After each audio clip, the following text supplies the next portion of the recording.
Hai semuanya, apa kabarnya nih? Semoga selalu sehat ya, agar selalu bisa nonton berbagai alur cerita film yang menarik pastinya. Nah, kali ini aku mau menceritakan sebuah film India yang berjudul Muskil. Tapi sebelum kita masuk ke ceritanya, jangan lupa subscribe dan nyalakan loncengnya. Terima kasih. Cerita dimulai dari seorang pemuda yang akan menghilangkan kutukan di suatu sungai. Sungai ini dikutuk oleh seorang perempuan dikarenakan suatu alasan, dan akhirnya pemuda tersebut mampu menghilangkan kutukan tersebut. Dan ini dia Muskil. 4 orang wanita yang bernama Nibana, Simar, Tabu, dan Rain baru saja tiba di Yunani. Mereka dijemput oleh seorang pemandu wisata bernama Fidan, dan mereka pun pergi ke restoran. Setelah selesai makan, Fidan pun bertanya tempat apa yang ingin mereka kunjungi, dan Nibana pun memperlihatkan foto suatu tempat bernama Pegunungan Papingo, dan mereka bergegas pergi ke sana. Sampailah mereka di Papingo. Mereka sangat menyukai pemandangan Gunung Papingo, dan mereka sibuk satu sama lain. Tabu dan Rain sibuk berfoto, dan Rain merasakan ada yang aneh. Tanpa sadar ada jejak sepatu di atas bebatuan. Di tempat lain, Simar hampir saja terjatuh, dan untunglah ada Fidan datang tepat waktu. Dan Nibana yang sedang mengambil foto juga merasakan sedikit keanehan di tempat itu. Sampailah mereka ke suatu rumah yang telah disediakan oleh Fidan. Lalu Fidan pun pamit untuk pulang ke rumahnya dan akan menjemput mereka keesokan harinya. Di malam hari, Nibana yang sedang tidur tiba-tiba saja ada yang menarik selimutnya. Dan dia pun memberanikan diri untuk turun, tetapi Nibana yang sedang minum dikejutkan oleh sesuatu yang keluar dari bingkai foto. Nibana pun berteriak, lalu teman-temannya pun datang dan menenangkan Nibana. Keesokan harinya, Fidan datang, lalu Tabu bertanya apakah ada hantu di room tersebut. Fidan pun mencoba untuk meyakinkan mereka tidak ada hantu di room tersebut. Kemudian mereka pun pergi berjalan-jalan. Setelah berjalan-jalan, mereka pun kembali pulang. Nibana sedang video call dengan ayahnya, dan Simar berada di kamar mandi. Ayah Nibana melihat ada sesuatu di belakang Nibana. Simar yang sedang mengecek wastafel tiba-tiba saja seperti ada yang mendorong kepalanya dari belakang. Di tempat lain, Tabu mendapatkan telepon misterius. Ia langsung melepas telepon dan berteriak memanggil teman-temannya. Tabu mengatakan ada yang tidak beres. Nibana pun menghubungi Fidan. Hal-hal aneh pun mulai terjadi, seperti lampu yang berkedip dan bangku yang bergeser sendiri. Mereka ketakutan lalu berlari keluar. Fidan pun muncul. Fidan mencoba menenangkan mereka. Kemudian mereka pergi ke suatu gereja untuk bermalam di sana. Tak lama kemudian ayah Nibana menelepon menanyakan apa yang terjadi, dan ayahnya pun mengatakan akan melakukan sesuatu. Keesokan harinya, ayah Nibana menemui seseorang yang muncul di awal film, yaitu bernama Afir. Ayah Nibbana menceritakan tentang kejadian yang menimpa anaknya dan memohon agar Afir mau menyelamatkan anaknya dari roh halus. Awalnya Afir menolak, tetapi setelah melihat foto Nibbana, Afir jadi teringat masa lalunya. Ternyata Nibbana adalah kekasihnya di masa lalu. Di gereja, Fidan mencoba meyakinkan mereka untuk kembali ke rumah itu, tetapi mereka berempat tidak ada yang berani. Alhasil hanya Fidanlah yang kembali ke room tersebut untuk mengambil paspor mereka.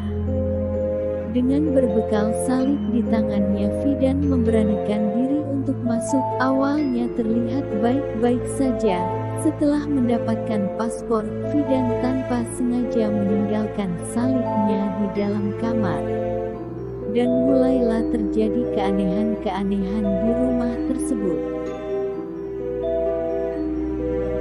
Asap putih mengejar Fidan, ia pun berlari keluar rumah, dan untunglah Afir datang tepat waktu untuk menolong Fidan.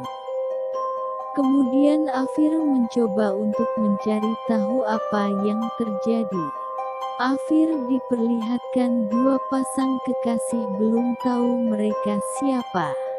Lalu Fidan bertanya kepada Afir dia siapa, dan Afir pun berkata dia Afir dan ayah Nibbana yang menyuruhnya. Lalu Afir dan Fidan menuju ke gereja. Setelah sampai, Nibbana kaget dengan adanya Afir, dan Afir pun memberitahu bahwa dia disuruh oleh ayah Nibbana. Afir pun berkata bahwa mereka yang memulai, maka mereka tak bisa lari begitu saja, mereka harus mengakhirinya. Afir dan Fidan pun mencoba untuk meyakinkan mereka berempat bahwa tidak akan terjadi apa-apa. Akhirnya mereka pun mau untuk kembali ke room tersebut untuk menyelesaikan semuanya. Fir yang sedang duduk dihampiri oleh Nibbana, dan Nibbana pun bertanya mengapa Fir tak menepati janjinya. Dulu Fir berjanji kepada Nibbana untuk menemui ayahnya setelah menyelesaikan studinya, dan Fir pun menceritakan apa yang terjadi kepada ayahnya. Kembali ke masa lalu. Seorang perempuan ingin mandi di sungai agar segera mendapatkan seorang anak. Tampak beberapa pria mencoba mengganggunya. Di saat wanita tersebut sedang mandi, para pria itu memperkaos dirinya. Ayah Fir mendengar suara wanita tersebut meminta tolong, kemudian ayah Fir langsung mendatangi tempat tersebut dan menolong wanita itu, tetapi sudah terlambat, wanita tersebut tewas dan mengutuk sungai tersebut. Lalu ayah Fir difitnah oleh penduduk setempat. Ia dipukuli oleh penduduk setempat hingga tewas. Itulah alasan mengapa Fir tidak datang menemui Nibbana, karena ia ingin membersihkan nama ayahnya. Nibbana pun yang mendengarnya senang karena Fir sudah kembali kepadanya. Setelah itu mereka pun berkumpul. Fir bertanya kepada Fidan kemana saja mereka pergi.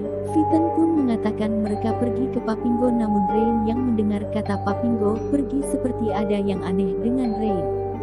Fir pun curiga Rain telah dikuasai oleh roh jahat. Fir pun ingin melakukan sesuatu ke Rain, dan meminta Nibbana, Tabu, dan Simar masuk ke satu kamar dan pura-pura tidak tahu saja. Kemudian Fir dan Fidan ke kamar Rain. Fidan mengikat tangannya Rain, sedangkan Fir memegang kakinya sambil membaca mantra, dan menggambar apa yang ia lihat. Diperlihatkan sepasang kekasih yang entah siapa. Fir terus membaca mantra sambil menggambar, dan Rain mulai kesurupan dan berteriak. Nibbana, Tabu, dan Simar tiba-tiba masuk. Fir marah kepada mereka, dan Fir menunjukkan hasil gambarannya, yaitu gambar seorang pria. Fidan pun pernah melihatnya di suatu klub. Mereka pun pergi ke klub mencari orang itu. Kemudian ada yang mengatakan bahwa pria itu bernama Jakub, dan ia sudah menghilang 3 tahun lalu. Dan Fir mengatakan mereka semua harus pergi ke pegunungan Papinggo untuk mengakhiri semuanya.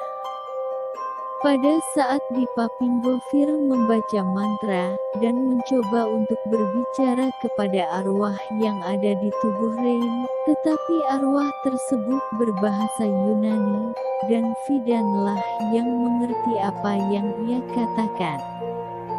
Fidan bertanya siapa arwah yang memasuki Rain, dan arwah tersebut berkata dia Jacob, dan arwah Jacob mengatakan bahwa seseorang bernama Selena membunuhnya, dan ia ingin membalas dendam.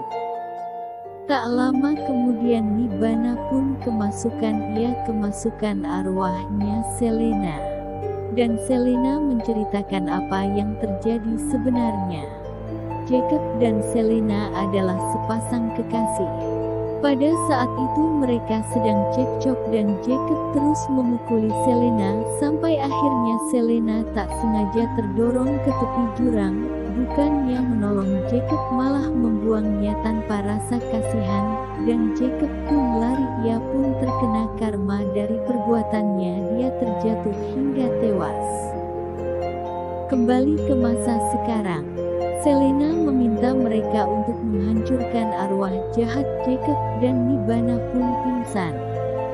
Kemudian Fir meminta Fidan, Tabu, dan Simar mencari sebagian tubuh Jacob yang masih tertinggal di tempat itu. Lalu mereka pun berpencar untuk mencari bagian tubuh Jacob, sedangkan Fir terus membaca mantra. Rain yang kesurupan arwah Jacob terus saja berteriak.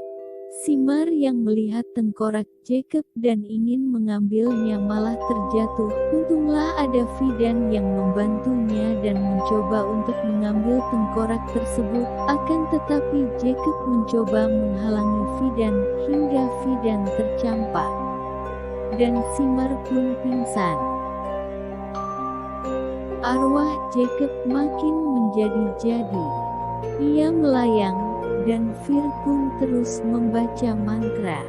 Untunglah Fidan berhasil membawa tengkorak itu tepat waktu, dan memberikan tengkorak itu ke Afir. Tengkorak tersebut dipecahkan hingga arwah Jacob pun keluar dari tubuh Rain. Film pun selesai guys.